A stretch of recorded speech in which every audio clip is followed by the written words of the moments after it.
Welcome to What's in Bloom at the Ruth Bancroft Garden. So each month we prepare a sheet we hand out to our visitors showing some of the plants that are in bloom in that particular month. And so we're going to walk you through some of the selections for April. What's in bloom at the Ruth Bancroft Garden. So to start out with, this is Yucca brevifolia, the Joshua tree. So that's native to the Mojave Desert in Southern California and in Arizona as well. And this is only the second time we've ever had a Joshua tree bloom here. So you can see the kind of greenish-white flowers coming up at the tip of the stem. So after it blooms, it will divide. And that happened here. This is the first one that bloomed a few years ago. And so after the flower stalk, which was right down there, then it went into a double tip and branched. So we expect that to happen again. The Joshua tree is not commonly grown up here in Northern California. It's really a little bit too wet for it, but we're happy that with really good drainage, we've been able to get it to succeed and actually flower. Yucca brevifolia, the Joshua tree. South Africa has an extraordinary number of bulbs and corms, more than any other country actually, and a lot of these do really well for us here, including Ferraria. So this is Ferraria crispa in the iris family. It's a corm rather than a bulb. So a true bulb, the bulb part is composed of leaf bases like an onion in layers, but a corm is actually stem tissue, and that's what this is.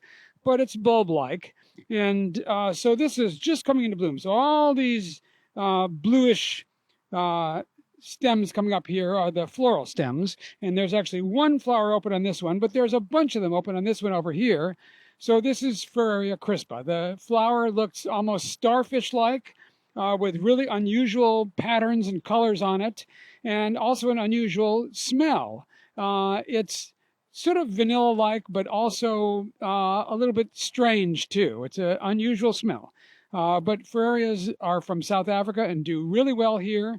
They go dormant in the summertime, and then in the fall with the arrival of the rains, then the plant comes up, and then finally at the end of the winter, they come into bloom as they're doing now. Ferraria crispa.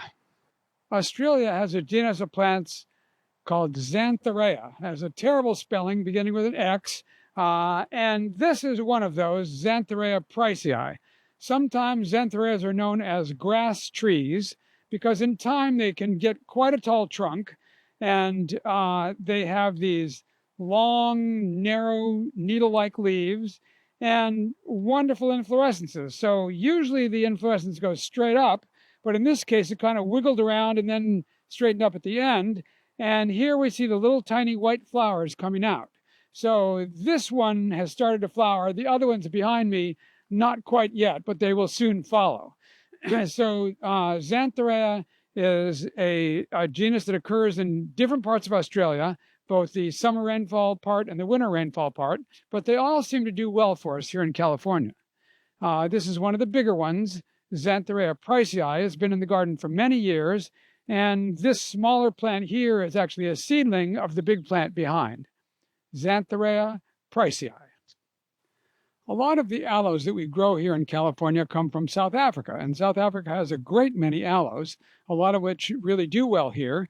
But we have some from other places too, like this one. This is Aloe vaombe from Madagascar.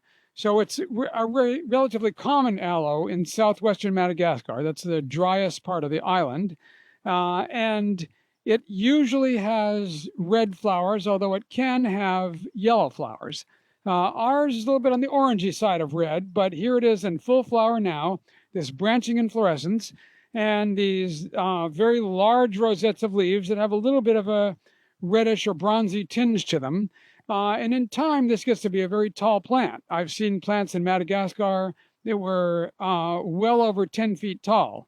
So it takes a while to get there, but slowly it gets taller and taller over time. Now, we have it planted here in this bed because this bed has a covering on top, and in the wintertime we put plastic over it and sides on it and make it into a walk-in greenhouse, so it's protected from the cold. Madagascar doesn't get all that cold, especially not where this plant grows in southwest Madagascar, And so it might have a hard time with our winter lows in the mid-20s when they get down that low. So therefore, it's in this protected bed. But in Southern California, you commonly do see it grown out in the open, and it's a beautiful plant, Aloe vaombe. In addition to the aloe species here at the Ruth Bancroft Garden, we have lots of hybrids too. And this is an example. So this is a hybrid that I made between Aloe excelsa, which comes mostly from Zimbabwe, and Aloe petricola, which is in South Africa. So from petricola, it has these wonderful bicolored racemes where the buds are red and then the flowers abruptly turn white as they open. And from excelsa, it gets the large size rosette and the many branches on the inflorescence. So it's really a spectacular plant just coming into flower now. Aloe excelsa petricola is not in cultivation commonly, but since it turned out so well, I ought to do it again and get those seeds distributed widely because it really is a great plant. Aloe excelsa x petricola. The Protea family is a southern hemisphere family with lots of representatives in South Africa and in Australia. So this is an Isopogon divergens, one of the Australian genera.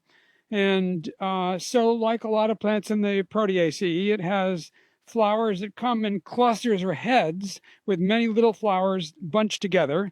And in this case, they are a purpley pink color, long, slender flowers.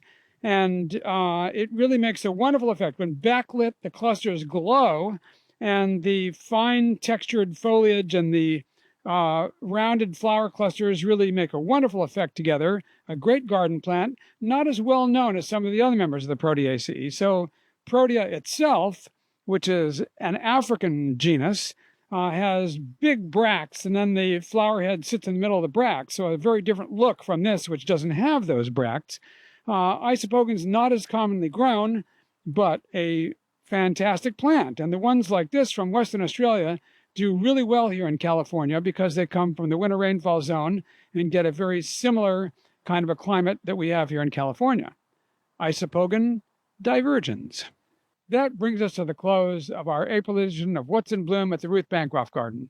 When we were putting together the list for What's in Bloom last week, these drosanthemums hadn't even started yet, but now they're just a blaze of color. And that's the way it goes in April. So many things come into bloom, you can't put them all on What's in Bloom. But come to the garden and see all these wonderful things for yourself if you're near enough by to do so. And if you're farther afield and can't do that, well, visit our website. We put lots of pictures on the website, on our Instagram and on our Tumblr page, and our What's in Bloom sheet. So check it out, the Ruth Bancroft Garden.